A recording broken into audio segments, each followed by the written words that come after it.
Si la lune me glace et le soleil menace, créateur des étoiles, mon secours est en toi. Si mes larmes ruissellent et que mon pas chancelle, créateur de la terre, mon secours est en toi.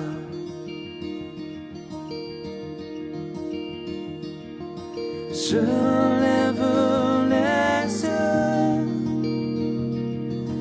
vers les hauts sommets. Toi seul est mon Dieu. Je proclamerai. Toi seul est ma force.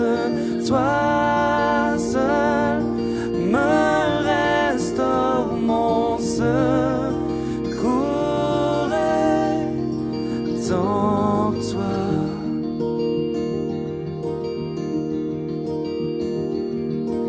Toujours tu me portes, jamais tu ne dors, mon secours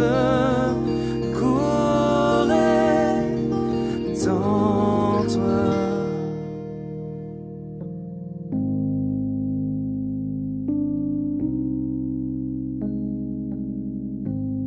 Si la peur m'envahit et mon âme chavire, créateur de la vie, mon secours est en toi.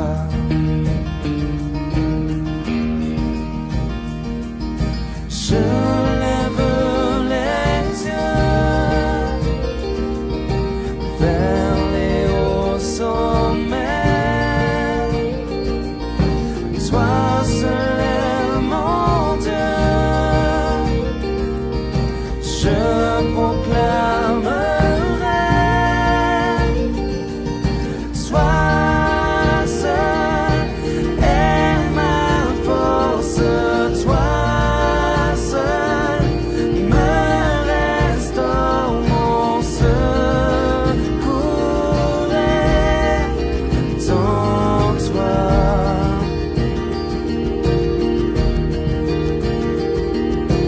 Toujours tu me portes, jamais tu ne dors, mon secours est en toi.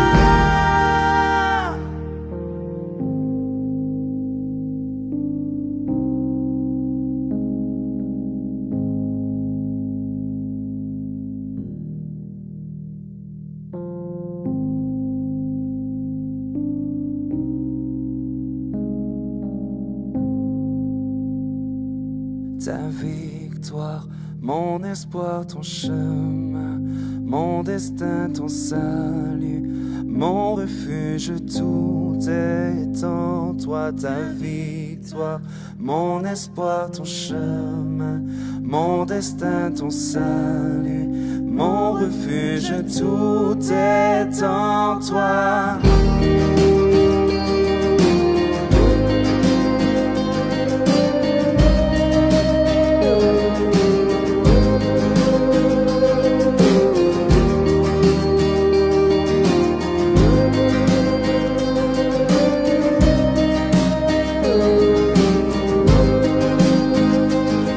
Ta victoire, mon espoir, ton chemin, mon destin, ton salut, mon refuge.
bonsoir à vous tous, nos chers amis, nos frères et sœurs dans la foi, et vous tous qui nous suivez de manière assidue et fidèle, qui suivez notre chaîne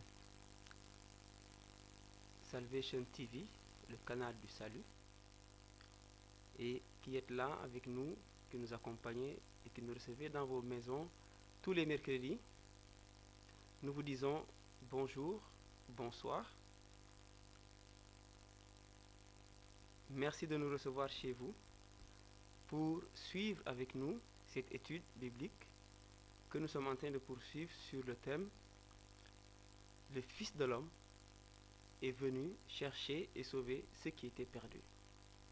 Mercredi dernier, nous étions ensemble et nous avons commencé à montrer dans quel état Christ nous a trouvés, nous qui étions des impies, nous qui étions des pécheurs et ennemis de Dieu.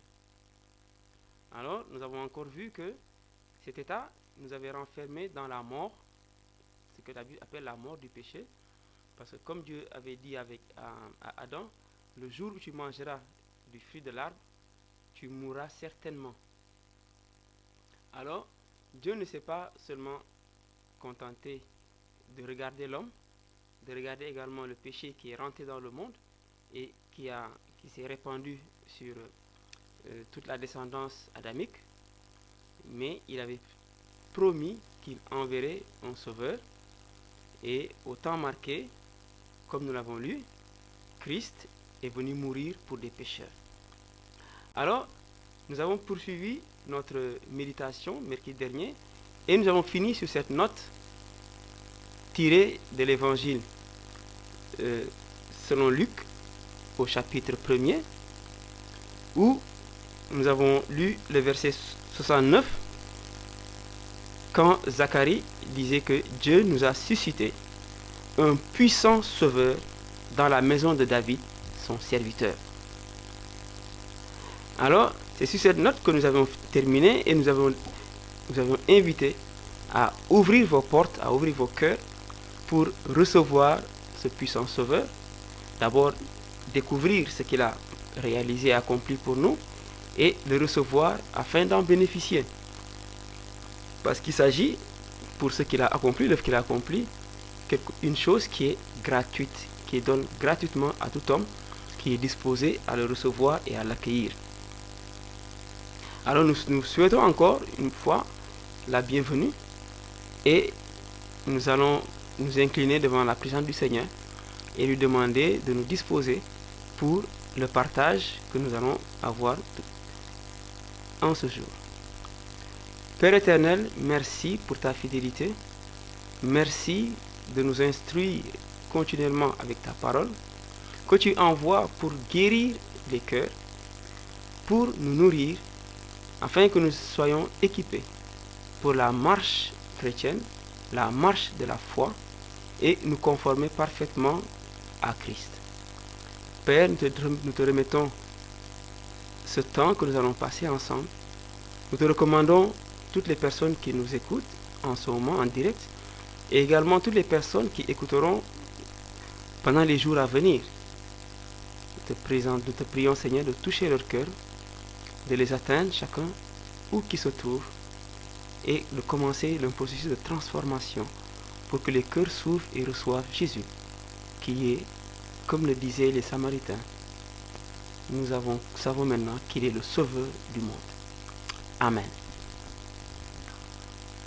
Alors, mercredi dernier, nous avons commencé sur ce thème tiré de l'évangile selon Luc au chapitre 19 et le verset 10, qui faisait suite à la rencontre de Jésus avec Zachée. Et Jésus disait que le salut était entré dans la maison de Zachée et que Zachée était aussi un fils d'Abraham. Et il appuie ce qu'il disait en se présentant lui-même comme étant le Fils de l'homme au verset 10, qui est venu chercher et sauver ce qui était perdu. Alors aujourd'hui, nous allons développer ce thème également en nous appuyant sur comment est-ce que ce puissant Sauveur est venu jusqu'à nous. Comment est-ce qu'il est venu jusqu'à nous? D'accord? Alors, regardons rapidement dans les évangiles. On va regarder d'abord Jean 1, l'évangile de Jean, le prologue, ce qui est appelé le prologue de Jean. Jean 1,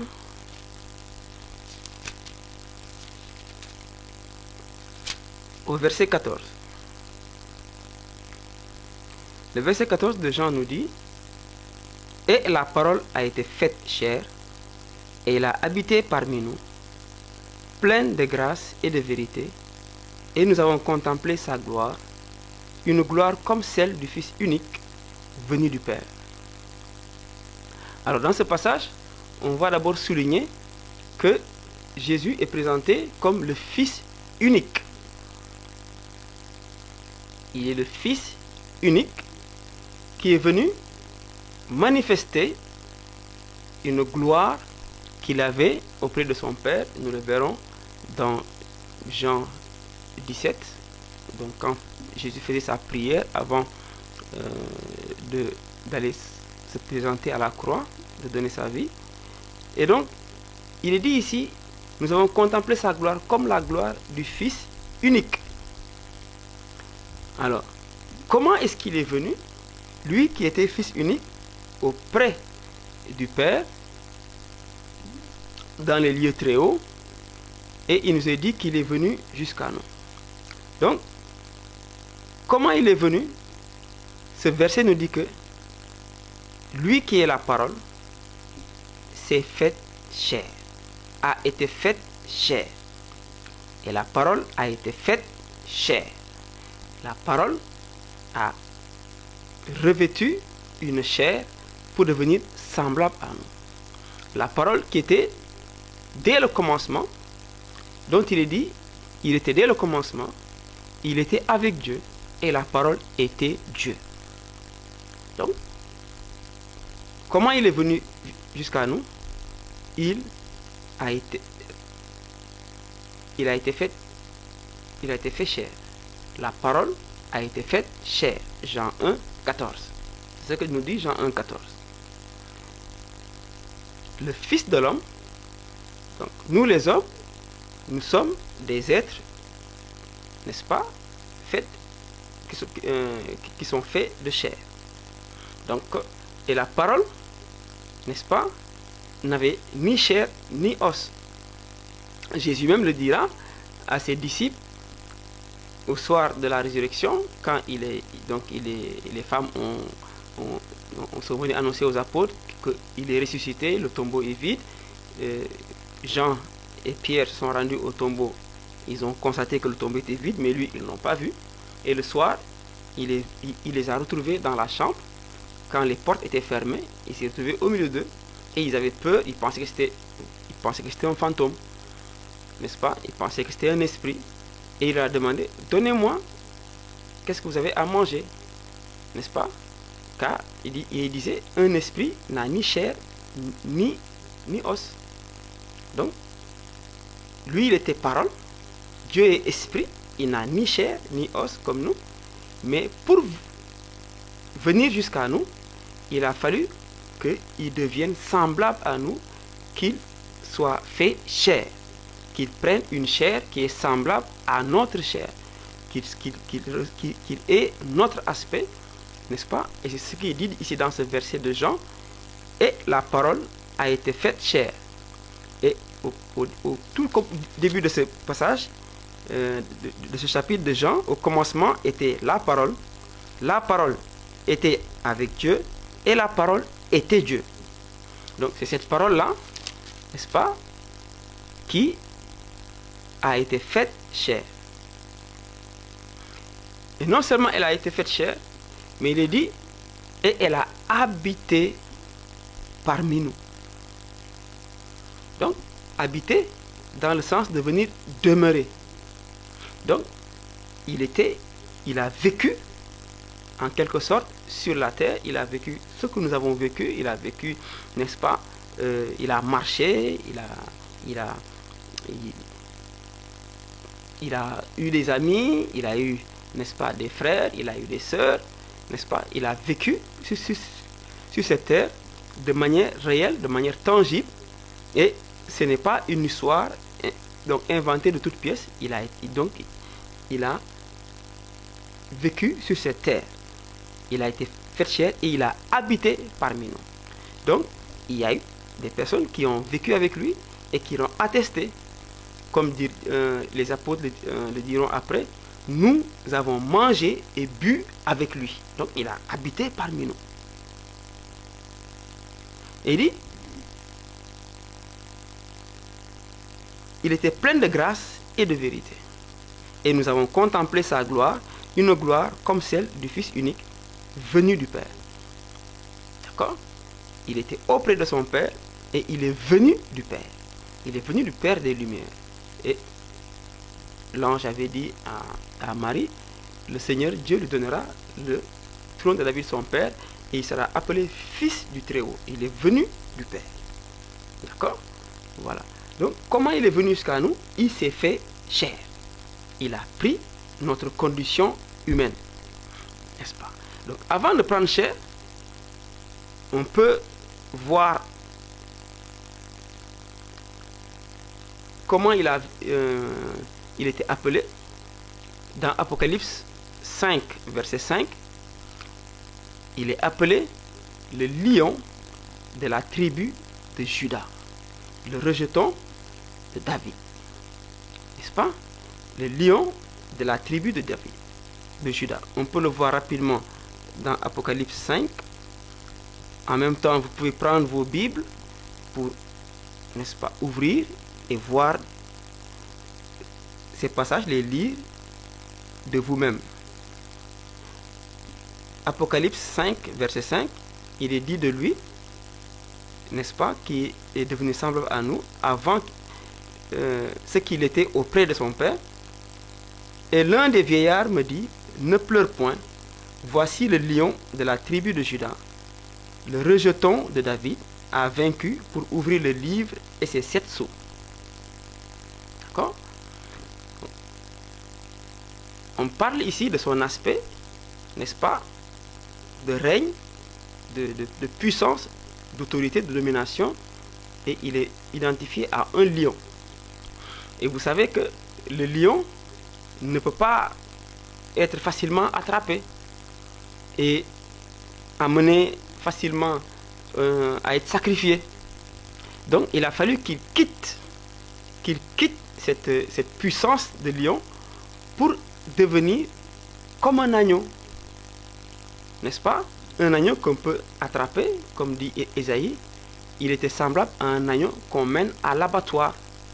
Donc un lion, on ne peut pas l'attraper pour l'amener à l'abattoir. Un agneau, on peut l'amener facilement à l'abattoir.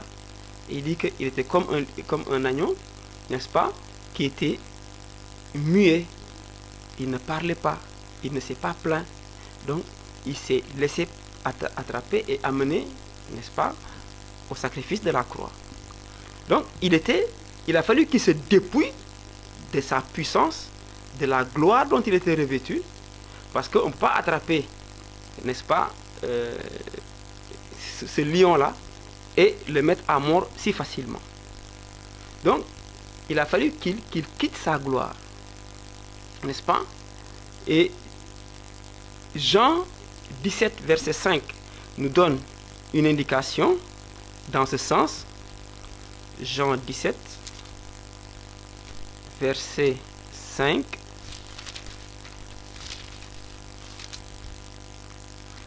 Dans ce passage, Jésus priait juste avant de donner sa vie sur le bois de la croix.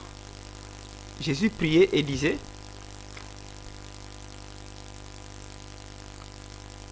au verset 5, et maintenant glorifie-moi, Père, auprès de toi, de la gloire que j'avais auprès de toi, avant que le monde fût. Donc avant même que le monde soit créé, avant que l'homme ne chute, avant la création du commencement, avant la création des créatures angéliques, n'est-ce pas, avant des créatures célestes, avant la création du ciel et de la terre, et la création, donc, qui est la création des 6 jours. Donc Jésus avait cette gloire-là auprès de son Père. Ce verset nous le dit clairement. Glorifie-moi auprès de toi. Donc, et cette gloire-là, Jésus l'a possédée. Il était auprès de son Père. Donc, que j'avais auprès de toi avant que le monde fût. D'accord? Donc, en venant, il s'est dépouillé de cette gloire-là, n'est-ce pas? Pour devenir comme l'un d'entre nous, semblable à nous. Voilà. Et nous verrons également d'autres passages donc, qui parlent de ça. Il avait cette gloire auprès de son Père, et en ce sens-là, il était le seul fils, n'est-ce pas, le fils unique qui bénéficiait de cette gloire-là auprès de son Père. C'était le seul. Et de toute éternité, il était dans cette gloire-là. Il baignait dans cette gloire-là. Et nous allons voir, quand nous allons parler de sauver, n'est-ce pas, comment Jésus a payé le prix fort en quittant, n'est-ce pas, sa gloire pour venir donner sa vie pour les hommes, et en le faisant également. Et à Gethsémani, il disait, si tu le veux, éloigne de moi cette coupe, mais non pas ce que je veux, mais ce que tu veux. Et nous allons voir comment c'était difficile pour Jésus de quitter cette gloire, et il a commencé à éprouver, n'est-ce pas, son âme était triste jusqu'à la mort, et il était profondément angoissé au point où ses sueurs se transformaient en des grumeaux de sang, à l'idée juste parce qu'il devait être séparé de la communion avec son Père. Nous le verrons quand nous parlerons, n'est-ce pas, de Jésus Sauveur. Alors, donc il avait cette gloire-là auprès de son Père comme le Fils unique. Il était le seul. D'accord. Mais comme nous l'avons vu mercredi dernier dans Hébreux 2, chapitre 10, verset 10, Hébreux chapitre 2, verset 10, que il convenait que celui qui voulait, par qui nous sommes, et qui voulait conduire à la gloire beaucoup de fils, éleva, par les souffrances, n'est-ce pas, le prince de notre salut. Il l'éleva à la perfection, à travers les choses qu'il a souffertes, qu'il l'éleva à la perfection, lui qui est le prince de notre salut. Donc, il était le fils unique, mais Dieu avait, dans son intention, il voulait ramener également, rassembler beaucoup d'autres fils à la suite du premier-né, n'est-ce pas, beaucoup d'autres fils qui lui seront semblables et qui bénéficieront également de cette gloire. Voilà. Donc, lui, en ce moment-là, il était le fils unique, d'accord, qui avait cette gloire-là. Et nous l'avons lu dans Jean 1 plutôt, verset 14, que lui, la parole, a été faite chair. Donc, il a été fait chair, pas il est né étant adulte, avec, voilà, comme au moment où Adam a été créé. Adam a été créé, il était un homme. Voilà, il n'est pas passé par le procédé d'être un enfant qui a grandi jusqu'à devenir un homme. Lui, il a été formé, n'est-ce pas? Il a formé, donc à partir de la poussière de la terre, et Dieu a soufflé sur lui un esprit de vie, un haleine de vie, et il est devenu une âme vivante. Voilà. Mais lui, quand il est venu, il a été fait chair, il a choisi de naître d'une femme. Comme le dit Galates, n'est-ce pas, un texte de Galates 4, qui nous dit qu'il est né d'une femme, née sous la loi. Il a choisi de naître d'une femme. D'accord? Et on connaît la femme de laquelle il est né qui s'appelle Marie, qui était fiancée à un homme, n'est-ce pas, Joseph, et qui est devenu, qu'il a aidé, qu'il a élevé, qui était son père adoptif. Mais Marie est la femme, la jeune vierge de laquelle Jésus est né. Donc, lui, il n'est pas venu étant un homme, mais il est passé par une naissance, n'est-ce pas, physique, et il était un bébé. On connaît dans les Écritures le récit des événements de sa naissance à Bethléem, quand César Auguste avait ordonné un recensement de toute la terre, et que ses parents se sont rendus à Bethléem pour se faire recenser. Il n'y avait même pas de place pour eux il n'y a pas de dortoir, et ils sont rabattus dans une étable, et c'est là où l'enfant est né. Jésus est né. Voilà. Donc, il a choisi de naître d'une femme, n'est-ce pas? Et on va voir rapidement dans Ésaïe 9, verset 6. Le livre d'Ésaïe.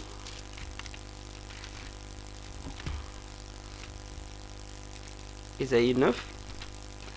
Ouvrez vos Bibles.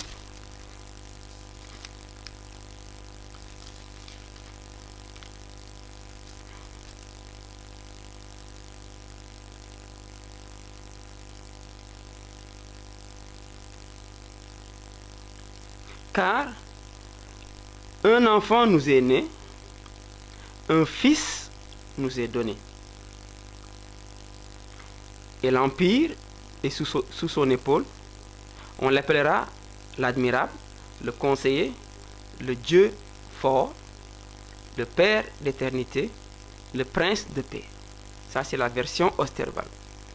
On peut voir ça rapidement dans la version Louis II, qui est la version la plus répandue.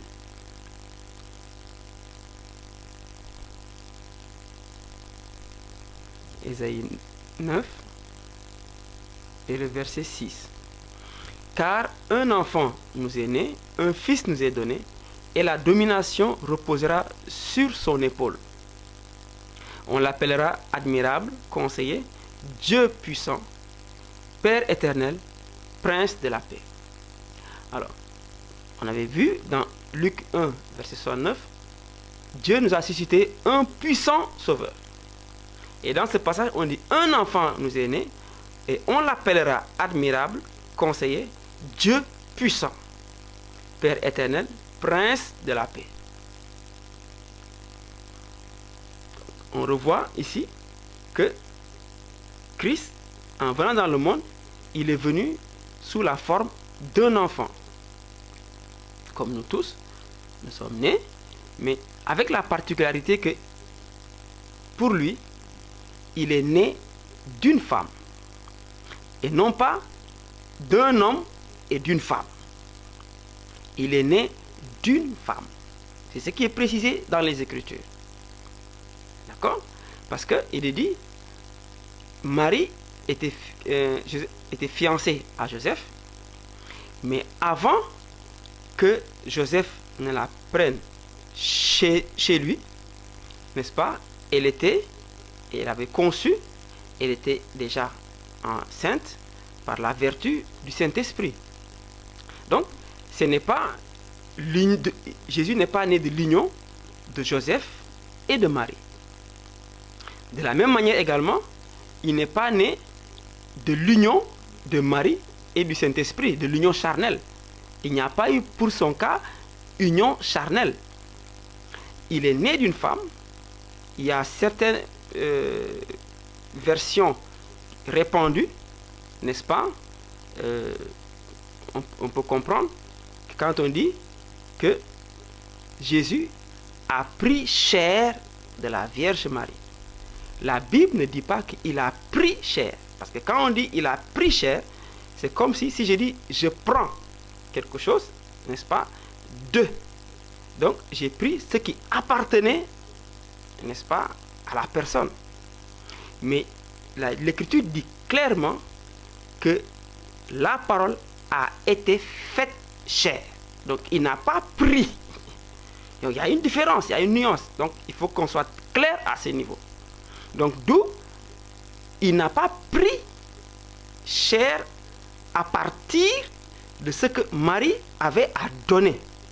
Parce qu'on sait qu'une femme, pour mettre au monde un enfant, elle a quelque chose d'elle à donner, qu'on appelle ovule, et l'homme, son époux, a quelque chose à donner qu'on appelle spermatozoïde, et c'est de l'union des deux qu'il peut y avoir conception, et fécondation et conception. Donc, il faut bien qu'on soit au clair, prendre chair et se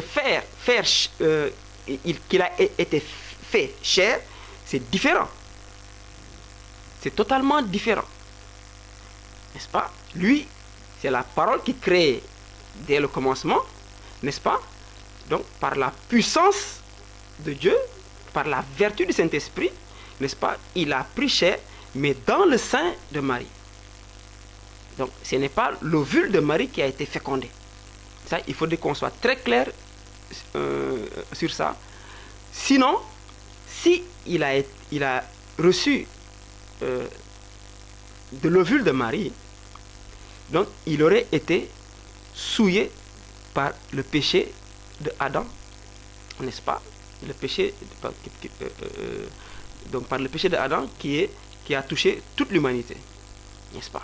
Voilà. Donc, il n'est pas, comment dirais-je, de la postérité, n'est-ce pas, un descendant donc en ce sens-là de Adam, n'est-ce pas? Il n'est pas né, n'est-ce pas, de la généalogie où il y avait le péché. Sinon, le péché allait être transmis à Jésus de par sa naissance, et il allait être incapable d'être l'agneau sans tache qui pourrait porter nos péchés et dont le sang pouvait laver et enlever totalement nos péchés. Voilà. Donc, c'est par la puissance du Saint-Esprit que Jésus a été fait chair. Voilà. Donc, mais il n'a pas pris chair de Marie. Voilà. Il faudrait bien qu'on soit au clair sur ce sujet. Donc, un enfant nous est né, il est né d'une femme. Donc, le péché, il n'était pas taché par le péché. Il n'y avait pas de transmission du péché de Adam et qui est passé de génération en génération, n'est-ce pas? Le péché, il n'était pas taché par le péché. Voilà. Donc, et on le verra tantôt. Donc, un enfant nous est né, n'est-ce pas? Et dans Luc, toujours dans Luc 2, au chapitre 10, donc Luc chapitre 10, versets 2 et 11. Il nous est dit ceci, c'est l'ange qui parlait au berger. Alors l'ange leur dit, n'ayez point de peur, car je vous annonce une grande joie qui sera pour tout le peuple. C'est qu'aujourd'hui, dans la ville de David, un sauveur qui est le Christ, le Seigneur, vous est né. Donc, Isaïe dit, un enfant nous est né. D'accord? Et Isaïe prophétisait. Donc, il annonçait quelque chose qui allait venir dans, n'est-ce pas, dans le futur, au temps où Isaïe donnait cette prophétie-là.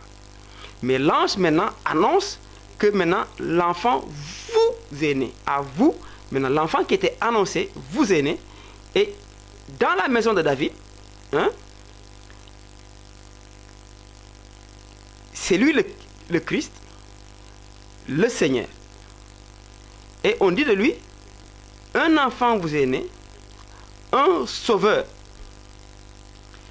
Déjà, dès sa naissance, il avait les caractéristiques du sauveur. Alors, pour être un sauveur, n'est-ce pas, il ne fallait pas qu'il soit lui-même enchaîné dans la prison dans laquelle ceux qu'il va délivrer sont enfermés. Il ne fallait pas qu'il soit lui-même enchaîné dans les liens du péché. Parce que sinon, ça pouvait être mon grand-père, ça pouvait être quelqu'un d'entre nous, ça pouvait peut-être être même moi-même à ma naissance. C'est-à-dire que chacun de nous pouvait espérer être le sauveur de son semblable, son propre sauveur et le sauveur de son semblable. Donc il ne pouvait pas être enchaîné dans la même prison. Donc déjà, dès sa naissance, lui, il est né sauveur. Non seulement il est né sauveur, mais il est même né roi. Parce que quand les mages vont s'approcher de Hérode, ils vont lui dire, hein, nous avons vu son étoile se lever et nous sommes venus, n'est-ce pas, pour l'adorer. Ils sont venus s'enquérir à propos du roi qui est né. Donc, il y a totalement une distinction, n'est-ce pas, quand on parle de Jésus par rapport au reste de l'humanité. Les hommes, même s'ils sont de sang royal, ils peuvent naître, mais princes, parce qu'ils ne règnent pas encore. C'est quand ils vont monter sur le trône, que c'est à ce moment-là qu'ils sont rois. Et parmi les princes, ce n'est pas tous les princes qui auront le titre de roi. Certains, n'est-ce pas, vont rester princes, mais peut-être l'héritier va monter sur le trône pour succéder à son défunt père. Mais pour le cas de Jésus, il est né avec les caractéristiques du Sauveur. Il est né et on dit de lui, à sa naissance, c'est lui le Christ. À sa naissance, il est qualifié de Seigneur. À sa naissance, il est qualifié de roi. Donc Christ n'est pas n'importe qui. Donc, vous voyez, donc il ne pouvait pas prendre chair de la femme, parce que s'il avait pris chair de la femme, il allait perdre les caractéristiques du Sauveur. Il allait perdre également les caractéristiques d'être le Christ. Il allait perdre la caractéristique d'être l'agneau sans tache. Il allait perdre la caractéristique d'être le Seigneur. Parce qu'il deviendrait semblable en nous en toutes choses, y compris le péché. Il faudrait qu'on soit bien au clair sur ce thème. Alors, l'ange leur dit, n'ayez point de peur, car je vous annonce une grande joie. Il n'a pas dit seulement une joie, mais c'est une grande joie qui sera pour tout le peuple. Pas seulement pour le peuple d'Israël, mais pour toute l'humanité. Une grande joie pour toute l'humanité. Ce que personne ne pouvait donner. Moi, je ne peux pas faire naître par moi-même, par ma chair, un sauveur, un roi, un enfant qui est roi, qui est sauveur, qui est Christ et qui est Seigneur. Et personne dans ma lignée, chez mes aïeuls, ne pouvait pas, et même dans ma descendance, y compris dans tous les peuples de la terre. Et donc, tant qu'il n'y avait pas ce puissant sauveur qui allait libérer, les hommes ne pouvaient pas expérimenter cette grande joie que l'ange est venu annoncer. Je viens vous annoncer une grande joie. Ça veut dire que ce qui était inespéré, nous qui étions en prison, on le verra tout à l'heure, le peuple qui marchait dans les ténèbres ne vont pas régner à toujours. Parce que personne qui était dans la prison ne pouvait émerger, susciter une lumière et sortir des ténèbres. Il fallait que quelqu'un vienne, n'est-ce pas, nous retrouver dans la gouffre où on était, en apportant la lumière qui vient d'en haut. Alléluia. Il est dit, n'ayez point peur, car je vous annonce une grande joie, qui sera pour tout le peuple. C'est qu'aujourd'hui, dans la ville de David, Bethléem, un sauveur qui est le Christ, un sauveur qui est le Christ, le Seigneur vous est né. Donc on comprend quand on dit la parole a été faite chair et elle a habité parmi nous, pleine de grâce et de vérité. Donc, pleine de grâce et de vérité. En vérité, il est le Sauveur. En vérité, il est le Christ. En vérité, il est le Seigneur. En vérité, il est le roi. Parce qu'on a lu dans Isaïe, la domination est sur son épaule, repose sur son épaule. La domination repose sur son épaule. C'est ça? On l'appellera admirable, conseiller, Dieu puissant, Père éternel, Prince de la paix. D'accord?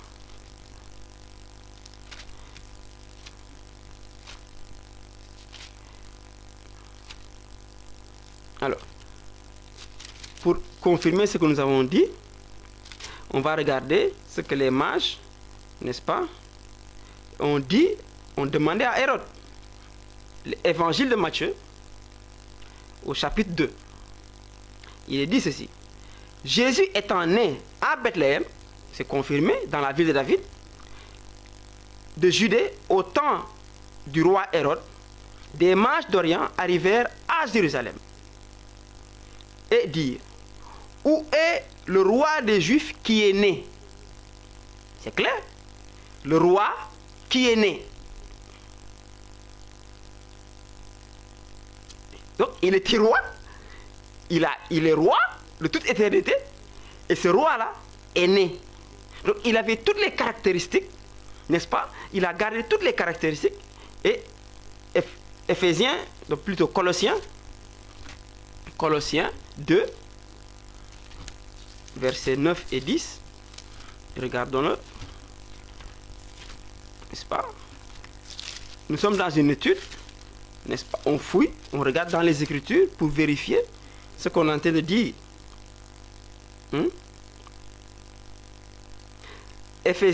Colossiens 2, verset 9. Car en lui, toute la plénitude de la divinité habite corporellement. Et vous avez tout pleinement en lui, qui est le chef de toute principauté et puissance. Donc, Apocalypse nous dira, il est le roi des rois et le seigneur des seigneurs.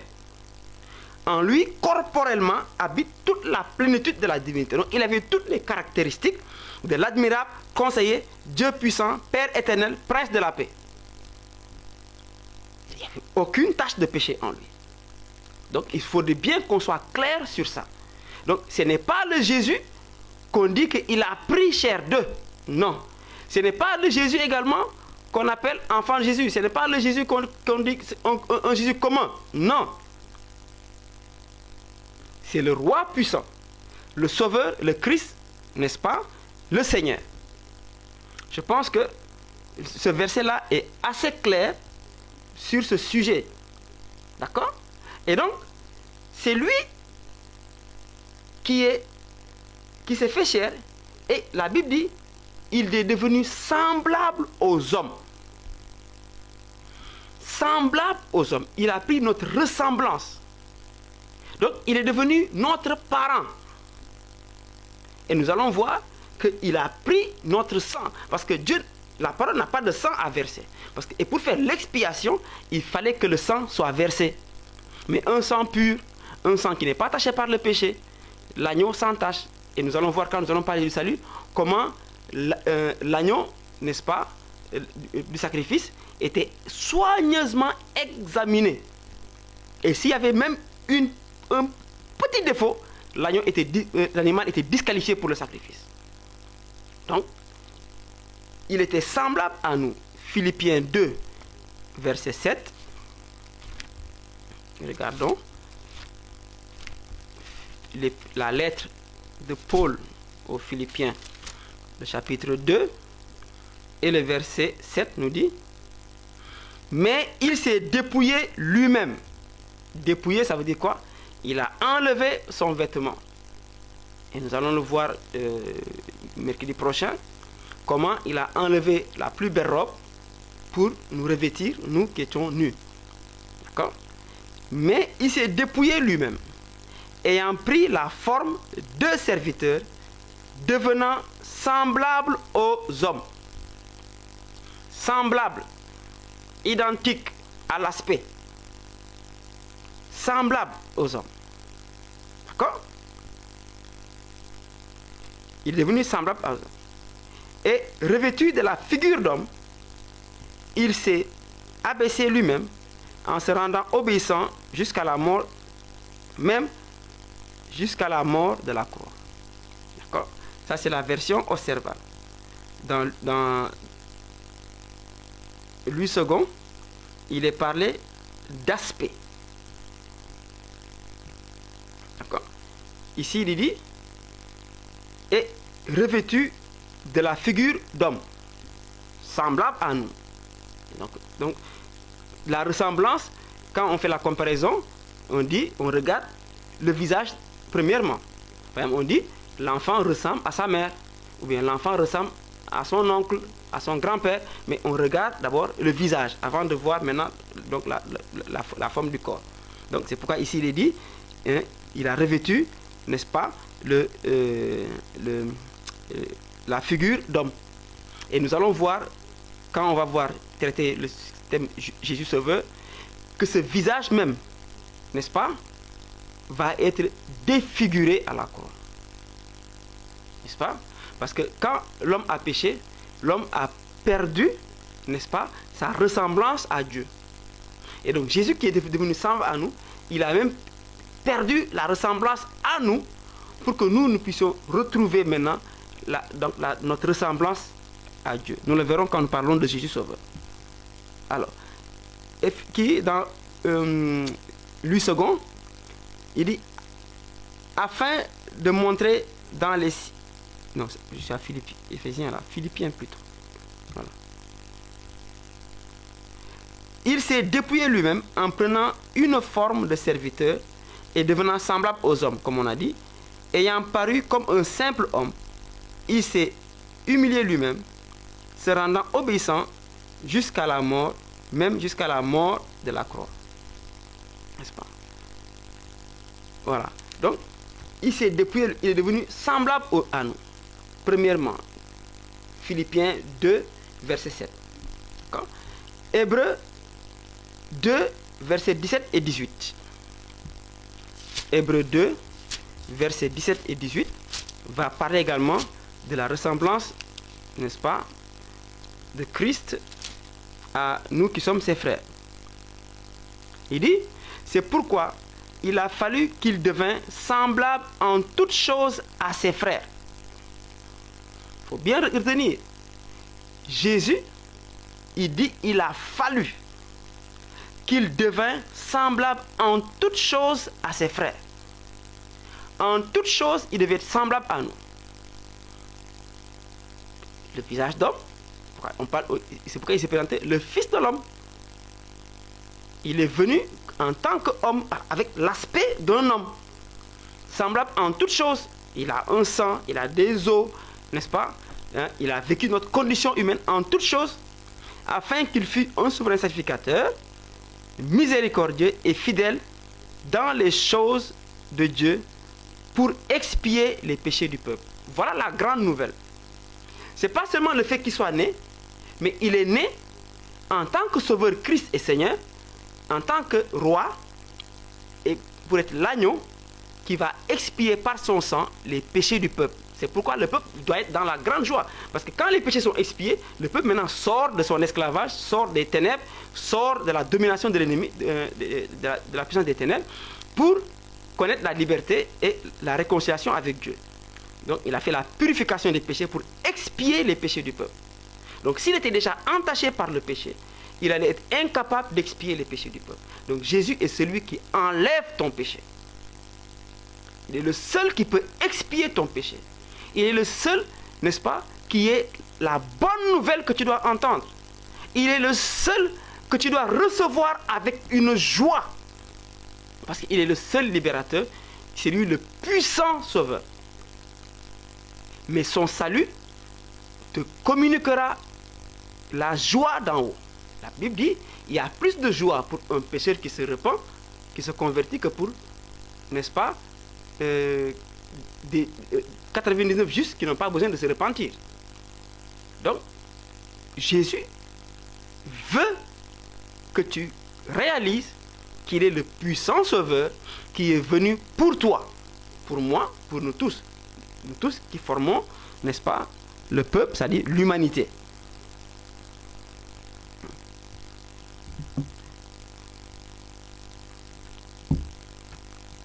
Alors, poursuivons. Hébreux 2, verset 17, nous avons lu. Ainsi donc, En conséquence, il a dû être rendu semblable en toutes choses à ses frères, afin qu'il fût un souverain sacrificateur miséricordieux et fidèle dans le service de Dieu pour faire l'expiation des péchés du peuple. Car ayant été tenté lui-même dans ce qu'il a souffert, il peut secourir ceux qui sont tentés. Premier aspect. Deuxième aspect, toujours dans Hébreux, le chapitre 4 et le verset 15, qui nous dit, Hébreux 4, verset 15, « Car nous n'avons pas un souverain sacrificateur qui ne puisse compatir à nos infirmités. Au contraire, il a été éprouvé en toutes choses comme nous, sans péché. » D'accord? Donc, il dit, lui-même, chapitre 2, verset 18, « Car ayant été tenté lui-même. » D'accord? Ici, chapitre 4, verset 15, au contraire, il a été éprouvé en toutes choses, de toutes les manières.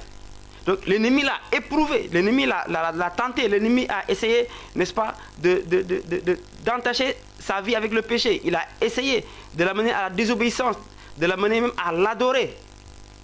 Mais, il dit ici, il peut secourir, n'est-ce pas, il peut nous secourir, mais il dit, il a été éprouvé en toutes choses comme nous, mais nous, quand on est éprouvé, on est tombé dans le péché, mais pour lui, il n'a pas commis le péché.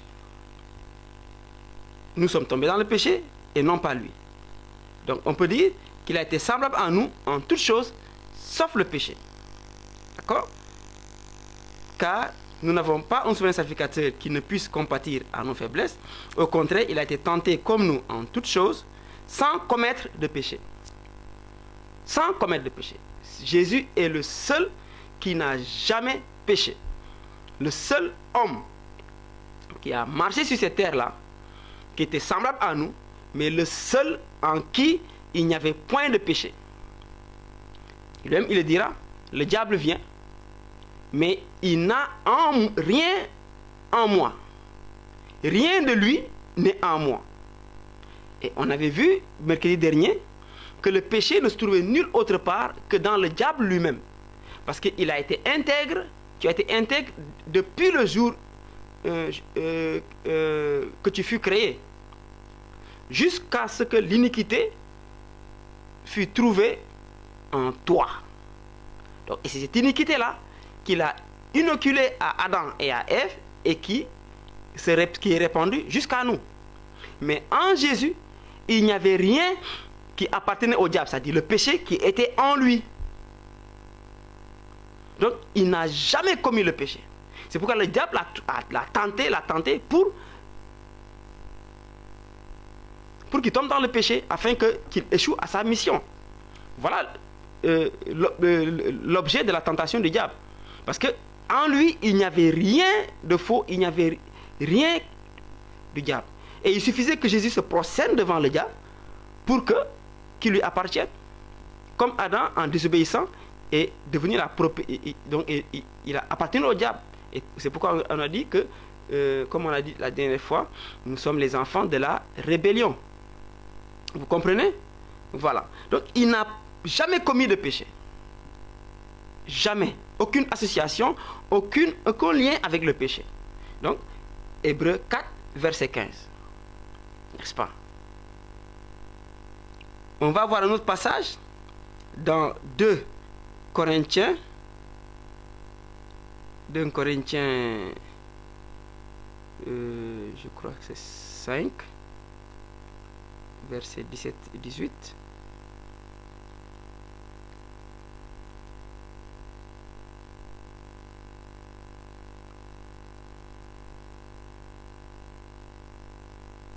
Verset 21, il dit, celui qui n'a point connu le péché. 2 Corinthiens 5, verset 21. Celui qui n'a point connu le péché, il n'a jamais commis de péché, il l'a fait devenir péché pour nous, afin que nous devenions en lui justice de Dieu. Donc Jésus est le seul homme qui n'a jamais péché. Il avait même dit aux Juifs, qui de vous me convaincra de péché? Et les hommes de notre siècle ont tenté de le souiller en disant que Jésus il y avait une liaison avec Marie de Magdala. En disant d'autres versions, ils ont même fait un film, Jésus, présenté un Jésus homosexuel qui avait des relations avec ses apôtres. Mais tout ça, c'est des tentatives pour ternir l'image de Jésus. Mais celui qui a cherché à faire tomber Jésus dans le péché et qui a échoué, il sait très bien que c'est ce Jésus-là qui l'a vaincu. Alléluia, le puissant sauveur.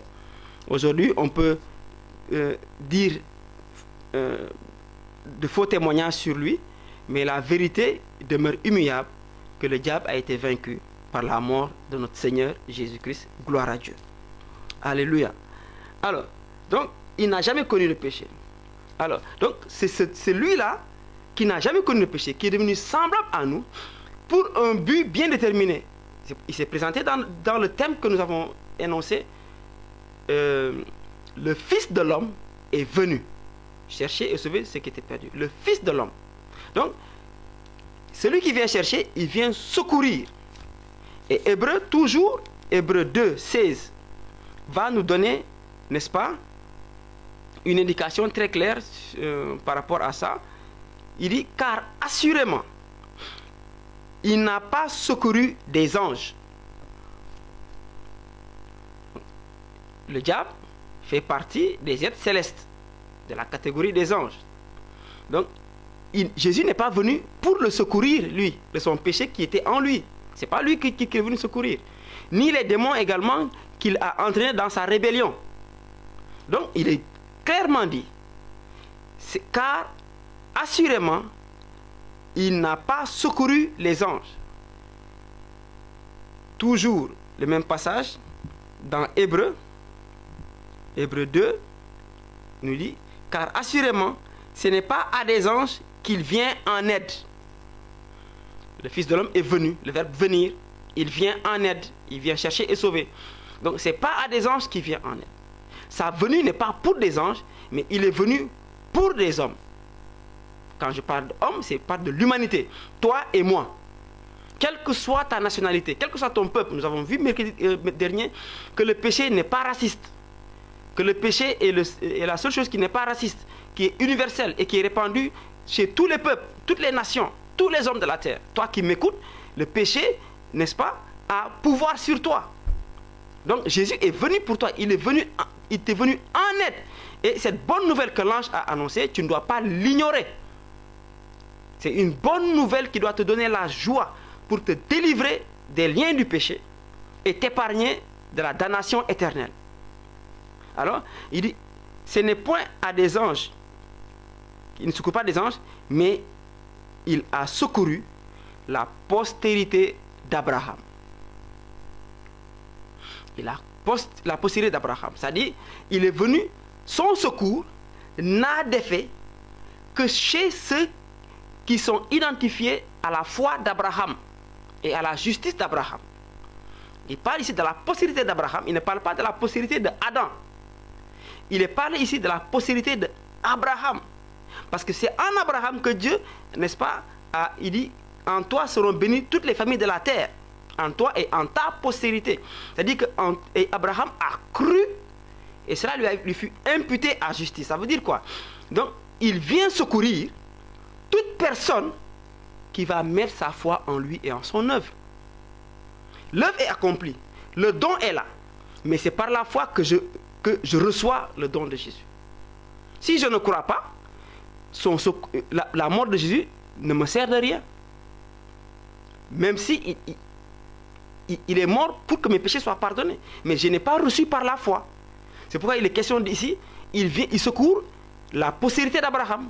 Ceux qui croient, n'est-ce pas, qui ont cru comme Abraham. Donc, et qui ont bénéficié, n'est-ce pas, de la bénédiction d'Abraham. Parce qu'ils ont cru. Donc, il ne suffit pas d'entendre que Jésus est venu, ou bien connaître un Jésus historique, mais il faut connaître ce Jésus-là et croire en lui. Le recevoir dans ton cœur. C'est très important. Alléluia. Donc, ce n'est pas à des anges qui viennent en aide, mais c'est à la postérité d'Abraham. Voilà. Et donc, on va voir un passage également qui le confirme dans la lettre aux Galates, n'est-ce pas? Dans la lettre aux Galates,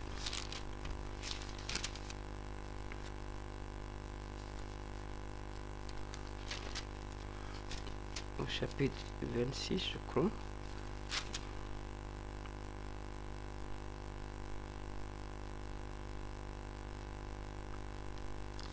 Galates 3, je vais lire à partir du verset 26. Je préfère lire dans la version Louis II. Il est dit, Galates 3, je répète, verset 26, car vous êtes tous fils de Dieu par la foi en Jésus-Christ. C'est pas ce que nous venons de dire tout à l'heure. Il vient secourir la postérité d'Abraham. Il ne vient pas en aide à des anges, n'est-ce pas? Mais il vient à la postérité d'Abraham. Et ici, il est dit, vous êtes tous fils de Dieu par la foi en Jésus-Christ. C'est-à-dire que c'est ceux qui auront la foi comme Abraham a cru en Dieu. Celui qui a la foi en Jésus-Christ, il bénéficie de son secours.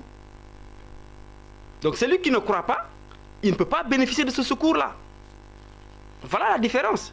Donc, il est dit, car vous êtes tous fils de Dieu par la foi en Jésus-Christ. Premièrement, verset 27, vous tous qui avez été baptisés en Christ, vous avez revêtu Christ. Donc, il faut avoir la foi et être baptisé en Christ. Être plongé, on le verra. Avoir la foi, être baptisé en Christ. C'est-à-dire plonger dans sa mort. Identifié à lui dans sa mort, dans son ensevelissement et sa résurrection. D'accord? Verset 27. Et verset 28. Il n'y a plus ni juif ni grec. Il n'y a plus ni Peul, ni Séré, ni tout couleur. Djahanke, Djola, Mandeng, Mandinka Sosé. Il n'y a plus ni fils de roi, fils de noble, fils de pauvre, esclave. Il n'y a plus ni juif, ni grec, ni ceux qui sont le peuple de Dieu et les barbares. Non. Il n'y a plus ni esclave, ni libre. Donc, pour ce qui concerne ce salut-là, il n'y a pas un salut dédié aux juifs et un salut dédié aux barbares. Il n'y a pas un salut pour l'esclave, celui qui est de condition faible, pour le prisonnier, pour le libre, pour le noble, pour le riche, pour le prince. Il n'y a plus ni homme ni femme. Ce n'est pas un salut pour les hommes et un salut pour les femmes. Car tous vous êtes un en Jésus-Christ. Un seul Dieu et Père, un seul Sauveur, un seul Esprit, un seul baptême. Une seule foi. N'est-ce pas? Nous sommes tous un en Jésus-Christ. Nous bénéficions de la même grâce en Jésus-Christ. Il n'y a pas quelqu'un qui a reçu, n'est-ce pas, 10 litres de sang de Jésus et l'autre des gouttes. C'est le même salut pour nous tous. Et nous sommes tous un, au même pied d'égalité.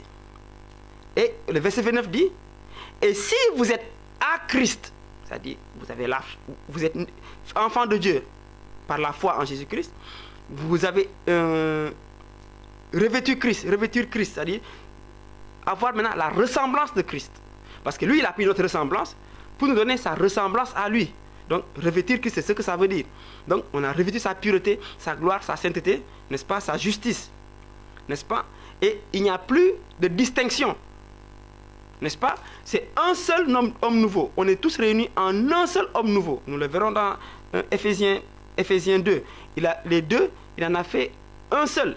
Il les a réunis pour faire un seul homme nouveau. Nous sommes tous un en Jésus-Christ. Et le verset 29 va donner la concordance avec ce que nous avons lu dans Hébreux 2, n'est-ce pas, qui est venu secourir la postérité d'Abraham. Et il est dit ici, et si vous êtes à Christ, par la foi, on l'a revêtu, on a été baptisé, et nous sommes un, on est identifié à lui. Donc, si vous êtes à Christ, vous êtes donc la postérité d'Abraham. Donc, c'est à vous qu'il est venu en aide, à la postérité d'Abraham. Donc, la postérité d'Abraham, c'est celui qui est à Christ. Donc, il est venu chercher et sauver ce qui était perdu. Il est venu pour nous faire partie de la postérité d'Abraham et de recevoir son secours. Parce qu'on le verra, il y a une femme qui était courbée pendant 18 ans. Un jour de sabbat, Jésus l'a guérie. Et Jésus dit, elle aussi, elle est une fille d'Abraham. Donc, de la postérité d'Abraham. Zachée, Luc 19, verset 9, il dit, le salut est entré dans cette maison, car lui aussi est un fils d'Abraham. Veux-tu être un fils d'Abraham? Veux-tu que Christ te reconnaisse comme un fils d'Abraham pour que tu bénéficies de son aide, de son secours, de son assistance? Qui n'aimerait pas être proche du roi? Pourtant, on court vers ceux qui le sont devenus et qui le seront pour un temps. Mais lui, il l'a été de toute éternité. Et même quand il est venu parmi nous, il était le roi. Moi, je préfère être l'ami de ce roi-là, dont la domination ne sera jamais détruite. Son règne ne sera jamais détruit. Et son règne est infini.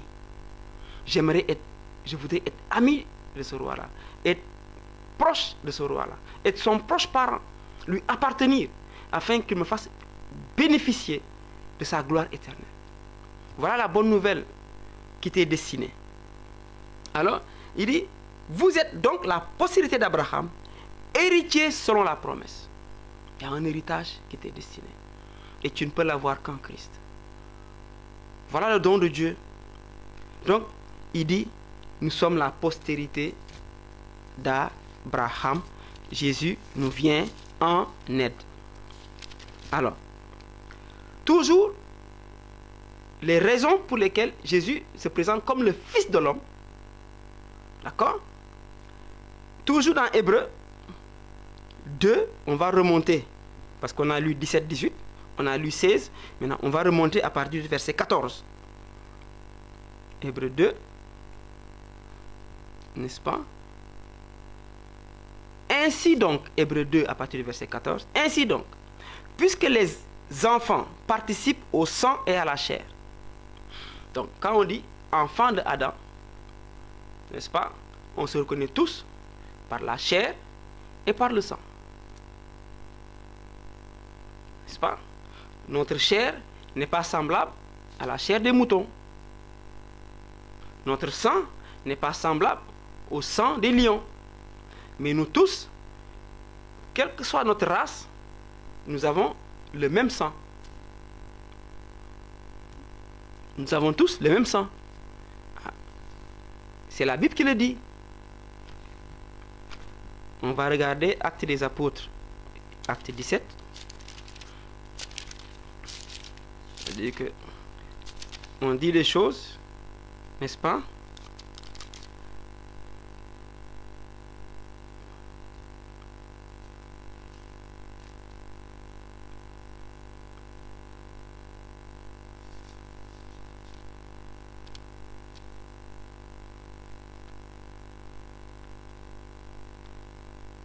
Donc on est dans Acte 17. Quand Paul était à l'aéropage et il parlait aux Corinthiens, n'est-ce pas? Et qu'il disait, il parlait aux Grecs et il le disait, n'est-ce pas? Donc aux Athéniens plutôt, et il disait que eux, ils adoraient beaucoup d'autres dieux et qu'ils étaient des hommes religieux, n'est-ce pas? Et qu'ils adoraient même un Dieu inconnu, n'est-ce pas?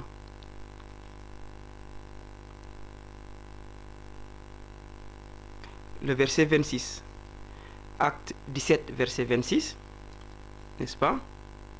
Le verset 25, il parle que c'est de lui que nous avons la vie, le mouvement et l'être.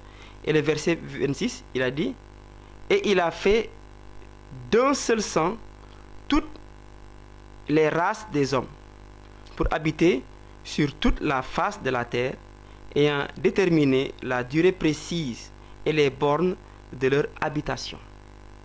D'accord? On regarde bien. Il dit, d'un seul sang, il a fait toute la race des hommes, la version Osterwald. Et la version Louis II, n'est-ce pas, nous dit, pour étayer, pour approfondir un peu la compréhension, la version du second dit, il a fait que tous les hommes sortis d'un seul sang. Tous les hommes sont sortis de quoi? D'un seul sang, le même sang. Ok? On est au clair. Apocalypse 17, verset 26. On revient à Hébreux 2, 14. Ainsi donc, puisque les enfants participent au sang et à la chair, nous tous, nous sommes sortis d'un seul sang. N'est-ce pas? Il y a également participé lui-même. Donc, il a pris, il est devenu semblable à nous. Il a participé à notre condition d'homme. Donc, il a lui-même participé, afin que par la mort, il anéantisse celui qui a la puissance de la mort, c'est-à-dire le diable. Donc, pour vaincre le diable, pour nous libérer, n'est-ce pas, du joug du diable, il a fallu que lui-même, il devienne semblable à nous, et que, il est précisé ici, il a participé à notre sang pour vaincre le diable. Ça veut dire quoi? Il a fallu que ce sang-là coule. Voilà. Et il est dit au verset 15, et qu'il délivra tous ceux qui, par crainte de la mort, étaient toute leur vie retenus dans la servitude, dans la captivité. Voilà ce que Jésus est venu accomplir. N'est-ce pas? Il est venu pour nous secourir. N'est-ce pas? Il est venu à notre aide. Il y a d'autres versets ici. Isaïe 59, verset 16. Matthieu 8, verset 17. Isaïe 53, verset 4. Il s'est chargé de nos infirmités, de nos maladies. N'est-ce pas? 1 Pierre 2, verset 24. Il a pris sur... il s'est chargé, n'est-ce pas, de nos péchés. Il lui qui a pris sur lui, hein, sur le bois de la croix, nos péchés. N'est-ce pas? Voilà. Il a pris nos péchés. On pourra les lire à la maison, n'est-ce pas, pour montrer comment il nous vient en aide. Isaïe 59, verset 16. Il dit qu'il s'étonne de ce qu'il ne voit pas un homme qui intercède. Aucun homme ne pouvait intercéder pour son semblable. Alors, son bras lui est venu en aide. Et il s'est appuyé sur sa justice. Parce qu'aucun homme n'était juste pour venir en aide à son semblable. Pour venir en aide à lui-même, à plus forte raison à son semblable. Mais lui, il est le bras de l'Éternel qui est venu et qui a intercédé en notre faveur pour que nous soyons délivrés. Matthieu 8, verset 17, il s'est chargé de nos infirmités, de nos maladies. Isaïe 54, verset 4, n'est-ce pas? Il s'est chargé de nos infirmités. Voilà. Alors, voilà ce que Jésus est venu accomplir. Et nous verrons, quand nous parlons de Jésus Sauveur, qu'il était le seul qui avait le droit de rachat. Il devait être un proche parent, avoir les moyens de nous racheter et le vouloir. Donc nous le verrons dans les enseignements et les partages à venir. Donc, il y a un passage que j'aimerais qu'on revisite encore, qui est Ésaïe. Ésaïe 9, là où il est parlé de Jésus. Un enfant nous est né, un fils nous est donné. Et quand on dit un fils nous est donné, l'ange a dit, aujourd'hui vous est né dans la ville de David, un sauveur. D'accord? Isaïe 9. Et il fallait que Christ vienne à notre secours de cette manière. Isaïe 9. Je prends à partir du premier verset. Qui annonce ceci. Mais les ténèbres ne régneront pas toujours sur la terre. Entendez bien. Où il y a maintenant des angoisses. Si les temps passés ont couvert d'opprobre le pays de Zabulon et le pays de Nephtali, les temps à venir couvriront de gloire la contrée voisine de la mer, au-delà du Jourdain, le territoire des gentils. Le peuple qui marchait dans les ténèbres voit une grande lumière sur ceux qui habitaient, le pays de l'ombre de la mort, une lumière resplendit. Qui a amené cette lumière-là? Cette lumière-là n'est pas sortie des hommes qui étaient déjà dans les ténèbres. Cette lumière, c'est celui qui est venu d'en haut qui l'a apportée.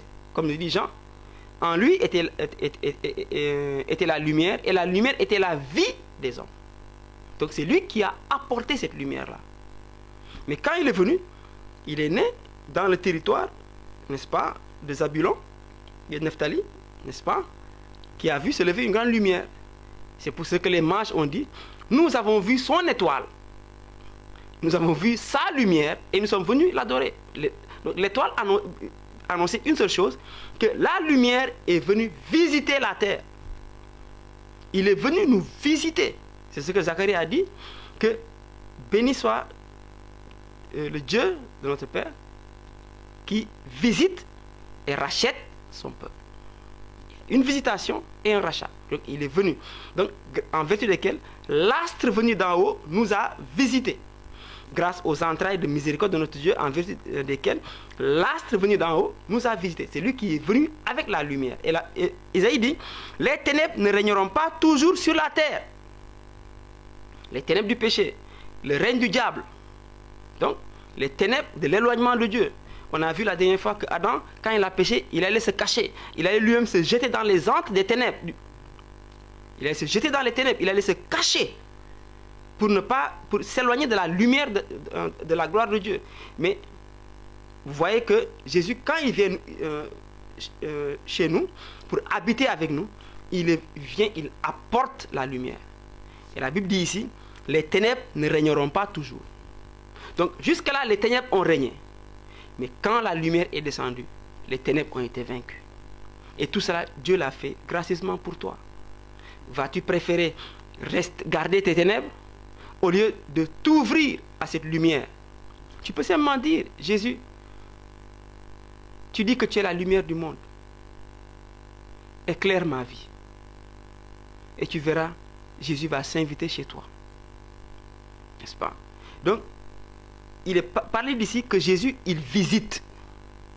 De la même manière, dans Luc 19, Zachée voulait voir Jésus. Il court, il monte sur cet arbre qu'on appelle sycomore. Et Jésus, il lève les yeux. Il dit, Zachée, descends de là, car aujourd'hui, il faut que je demeure chez toi. Voilà la visitation. Et Jésus dit aujourd'hui à toi qui m'entends, il faut qu'il vienne chez toi. La lumière qui nous a visités, elle est venue pour que les ténèbres ne règnent plus dans ta vie, dans ma vie, dans la vie de chacun d'entre nous. Il dit, les ténèbres ne régneront pas toujours sur la terre. Toi, tu es sur la terre. Et les ténèbres règnent dans ta vie. Et Dieu te donne cette bonne nouvelle que les ténèbres ne vont pas régner toujours. Tu es allé de charlatan en charlatan. Tu es allé de lieu en lieu, cherchant à te défaire donc des liens des ténèbres. Impossible. Mais Dieu te donne la bonne nouvelle que les ténèbres ne vont pas régner toujours. Parce que la lumière, venue d'en haut, vient te visiter. C'est lui le puissant sauveur. Vas-tu laisser les ténèbres continuer à régner et refuser de recevoir cette lumière-là dans ta maison? Zachée en a fait l'expérience. Lis l'histoire de Zachée dans Luc 19, de 1 à 9. Quand Zachée a reçu Jésus chez lui, la lumière est venue. Et automatiquement, tout ce qui était ténèbres, Zachée s'est débarrassé de ça. Il dit, je donne ma richesse aux pauvres. Et si j'ai fait du tort à quelqu'un, je vais lui rendre 4 fois plus. Donc il s'est débarrassé de tout ce qui le maintenait captif dans les ténèbres. Parce que la lumière est entrée. Et Jésus a dit, aujourd'hui, le salut est arrivé dans cette maison. Parce que Jésus te visite pour t'apporter le salut. Le puissant sauveur te visite avec sa lumière, sa gloire, pour t'apporter le salut. On a vu que dès sa naissance, il était là avec toutes les caractéristiques du sauveur, le Christ, le Seigneur. La lumière, l'astre venu d'en haut. Donc, il n'a rien pris d'en bas pour qu'on dise il est venu d'en bas. Il faut que ça soit clair. Il n'a pas pris quelque chose d'en bas. Il est venu d'en haut avec toutes ces caractéristiques de sauveur pour te prendre en bas et t'amener en haut, comme dit le psaume. De la poussière, tu retires le pauvre. De la poussière et du fumier, tu retires l'indigent pour le faire asseoir parmi les grands de ton peuple. Veux-tu continuer à patauger dans la boue, n'est-ce pas, de ce monde de ténèbres, dans la boue du péché. Ne voudrais-tu pas que Jésus t'élève et te rende participant de la nature divine? Voilà ce que Jésus est venu faire, le Fils de l'homme. Ton frère, il se propose être ton ami, ton sauveur. Il ne mord pas. La foi en Jésus ne se force pas. Quand Pierre a essayé d'utiliser le glaive, n'est-ce pas, pour défendre Jésus, qu'on venait arrêter, il a coupé l'oreille de Malthus. Jésus a dit, range, remets ton épée dans son fourreau. Car celui qui tue par l'épée périra par l'épée. Et il a guéri Malthus, qui pourtant venait pour l'arrêter. Et il s'est laissé prendre. Parce qu'il l'a fait pour toi. Ça ne se force pas. Mais il s'invite seulement chez toi. Il faut que je demeure aujourd'hui chez toi. Il me faut demeurer aujourd'hui chez toi. On va le lire dans Luc 19. Et on va terminer par là et prier. Luc 19, quand Jésus parle à Zachée. Verset 5. Lorsque Jésus fut arrivé à cet endroit, c'est-à-dire là où Zachée est monté sur le sycomore, n'est-ce pas? Il est monté sur le sycomore est une variante donc d'un figuier. Il est monté sur ce sycomore, les branches n'étaient pas trop élevées, donc Zachée qui était de petite taille, donc sinon on va se dire mais comment Zachée a fait pour grimper sur l'arbre, lui qui est de petite taille? Parce que le sycomore, ses branches sont à une hauteur vraiment qui n'est pas très élevée. C'est pourquoi Zachée a pu grimper sur ce sycomore. Peut-être on fera une étude sur le sycomore, n'est-ce pas? Donc il a pu grimper sur ce sycomore. Arrivé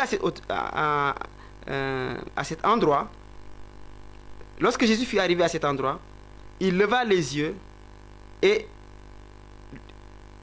lui dit, Zachée, hâte-toi de descendre, car il faut que je demeure aujourd'hui dans ta maison. Voilà la parole que je t'adresse aujourd'hui.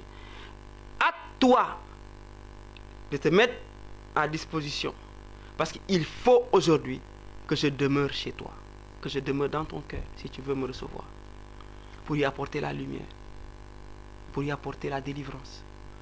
Il est le puissant sauveur, le roi des rois, le Seigneur des seigneurs, le Christ de Dieu, l'agneau de Dieu qui a donné sa vie pour toi. Il est là pour te visiter. Notre thème, c'est que le Fils de l'homme est venu chercher et sauver. Donc, il t'a cherché, il t'a trouvé par ce canal. Maintenant, il reste que toi, tu le reçoives par la foi. Pourtant, ce n'est pas compliqué.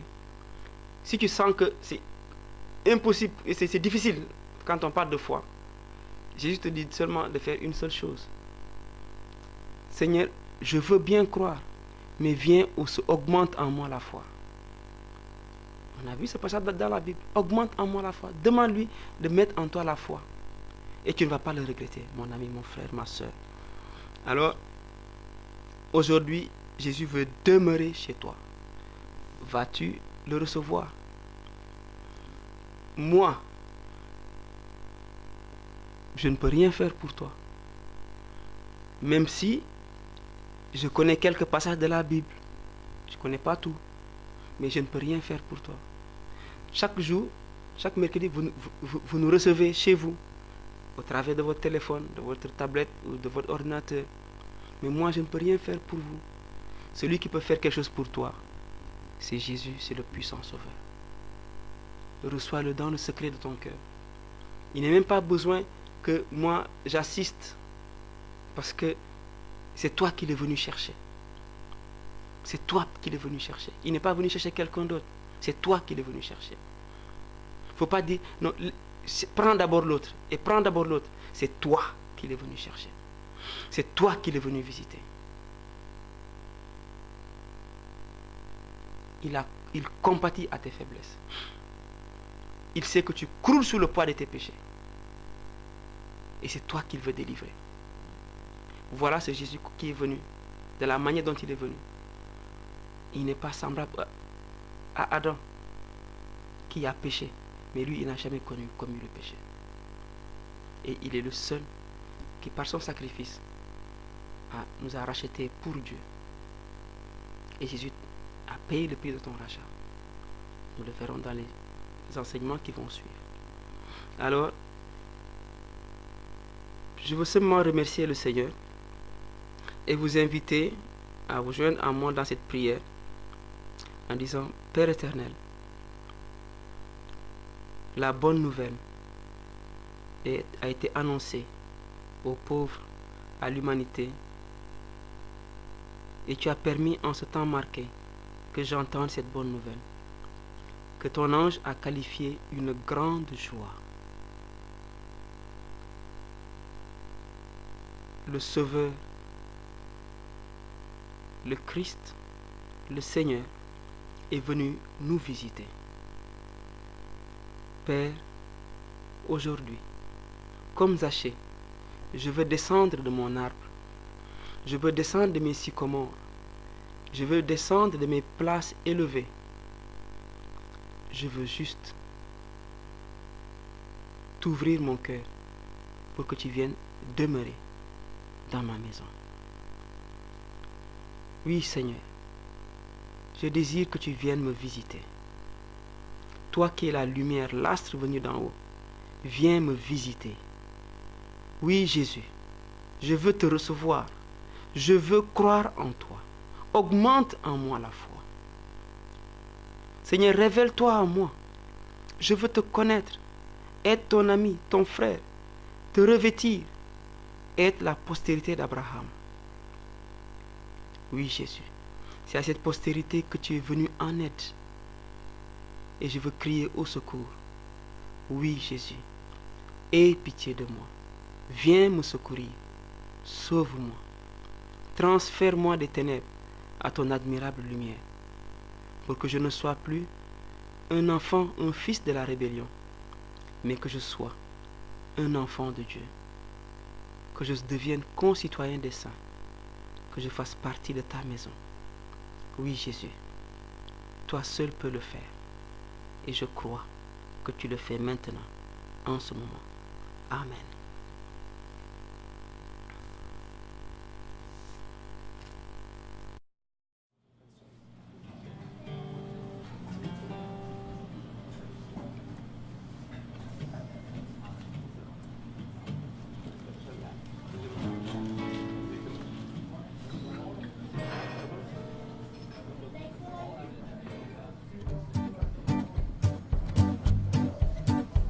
Auquel ami fidèle et tendre nous avons en Jésus-Christ, toujours prêt à nous entendre, à répondre à notre cri. Il connaît nos défaillances, nos chutes de chaque jour, sévère en ses exigences. Il est riche en son amour. Wow, oh, oh, wow, oh, oh, wow, wow, oh, wow, oh, oh, oh, oh, wow, oh, oh, wow, wow. Auquel ami fidèle et tendre nous avons en Jésus-Christ, toujours prêt à nous apprendre à vaincre en comptant sur lui. S'il nous voit vrais et sincères à chercher la sainteté, il écoute nos prières et nous met en liberté. Oh, oh, oh, oh, oh, oh, oh, wow, wow, oh, oh, wow, oh, oh, oh, oh, wow, oh, oh, wow, wow, oh. Go, Jimmy.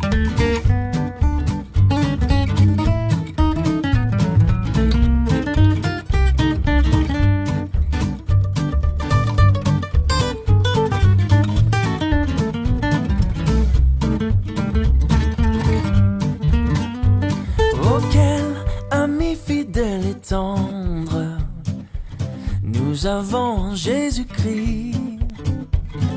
Bientôt il viendra nous prendre pour être au ciel avec lui. Suivons donc l'étroite voie en comptant sur son secours, car bientôt nous aurons la joie, yeah, de vivre avec lui toujours. Oh, oh, oh, oh, oh, oh, oh, oh, oh, oh, oh, oh, oh.